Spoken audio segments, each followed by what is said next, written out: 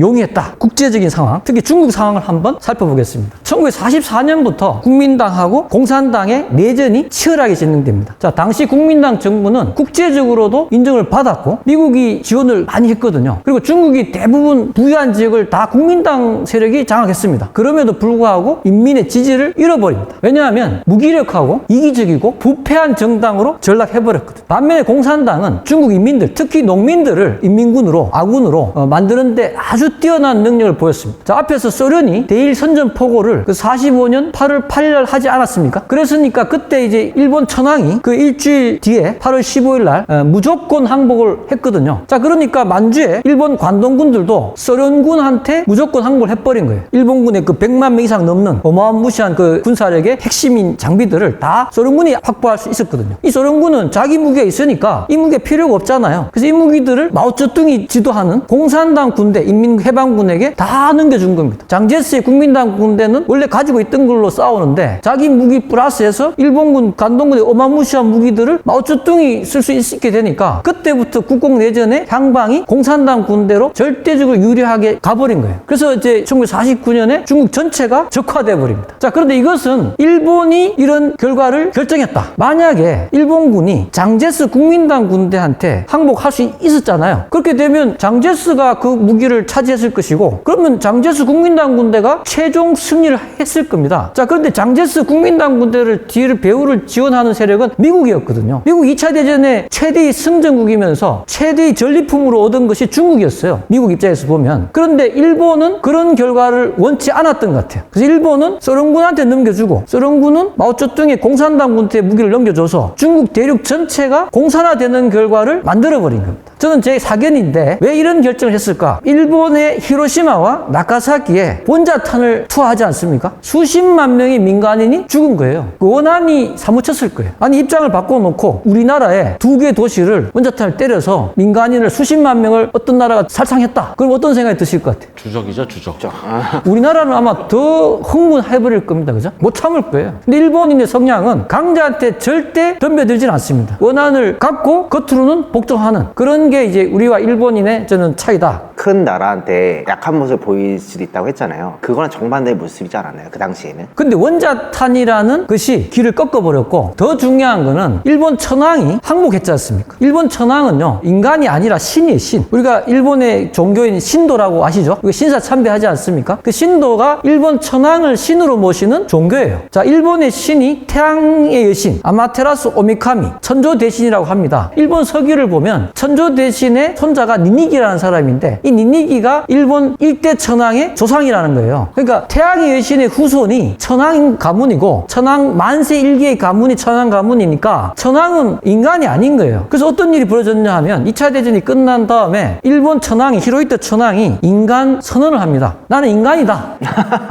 정말 그렇게 했습니다. 그런데 그 인간선을 들은 일본인 중에서 할복 자살한 사람이요, 수십 명입니다. 못 받아들인. 못 받아들인 거예요. 아마 일본 천황이 1억 시민들이요, 전부 격구사에 하자, 옥세하자 그랬으면 다 옥세했을 겁니다. 근데 그것이 이제 결정적으로 꺾여버린 거죠. 그래서 이제 결국은 일본이 소련군한테 무기를 넘겨줌으로써 결정적으로 인민해방군, 공산당 군대가 중국 대륙을 적화시키는 결정적인 계기를 되었고, 47년이 되면 미국도 중재를 포기해버립니다. 결국은 어쩔 수 없이 49년이 됐을 때 중국 완전히 적화되어 버리고 장제스 세력은 대만으로 배를 타고 도망가게 되는 거죠. 자, 1949년 10월 1일 드디어 마오쩌둥이 중화인민공화국을 건국을 선포합니다. 당시에 미국 공화당 정치가들은 미국 민주당 정부한테 당신들 때문에 중국을 상실했다라고까지 비난하는 거예요. 왜냐하면 거의 최대의 어떻게 보면 전리품이었던 중국을 잃어버렸다라고 생각한 거죠. 자, 그리고 한반도 북부 지역을 소련군이 제압했기 때문에 북한 지역에서 북한인민위원회 정부가 서고, 이 사람들이 국공내전에서 이 중국 공산당 군대를 적극적으로 도와줍니다. 물자도 제공해주고 전략적인 어떤 이제 수송 루트도 제공하고 교통도도 제공하고, 그렇게 팀워크를 가지고 도와줬기 때문에 국공내전에서 중국 공산당이 최종적인 승리를 하는 걸 보니까 당연히 북한 공산당들도 야, 이거 우리도 우리 주도하에 한반도를 적화시킬 수 있겠구나라는 대단한 자극을 아마 받았을 것이다. 자, 그리고 1949년 7월 달에 미군이 한반도에서 철수를 해버립니다. 자, 당시 이승만 대통령은 이 미군을 잡으려고요, 무진장한 노력을 합니다. 심지어는 남해안에 진해를 미 해군 극동 기지로 제공하겠다, 무상으로, 이렇게까지 했는데 실패해버립니다. 소련군 같은 경우는 보유하고 있던 모든 군사 장비 무기들을 전부 북한군에게 더 넘기고 가버립니다. 근데 미군은 한 40% 정도만 한국군에게 남기고 가버렸다는 겁니다. 자, 그래서 한국전쟁이 시작하기 전에 한반도에서는 외국군이 없는 상태가, 이 남북관계 시작에서 가장 중요한 사건은 단연코 한국전쟁이다. 지금 아주 유사한 상황이 벌어지고 있거든요. 지금 중국이 대만을 침공한다고 하지 않습니까? 그죠? 자, 그런데 중국이 대만을 침공을 성공하기 위해서는 주한미군과 주일미군, 한국군이 개입하면 안 되는 거죠. 그죠? 그래서 동시 패션으로 중국이 사주해서 북한에 도발을 해서 한반도에서도 전쟁이 날 것이다, 뭐 이런 얘기 하지 않습니까?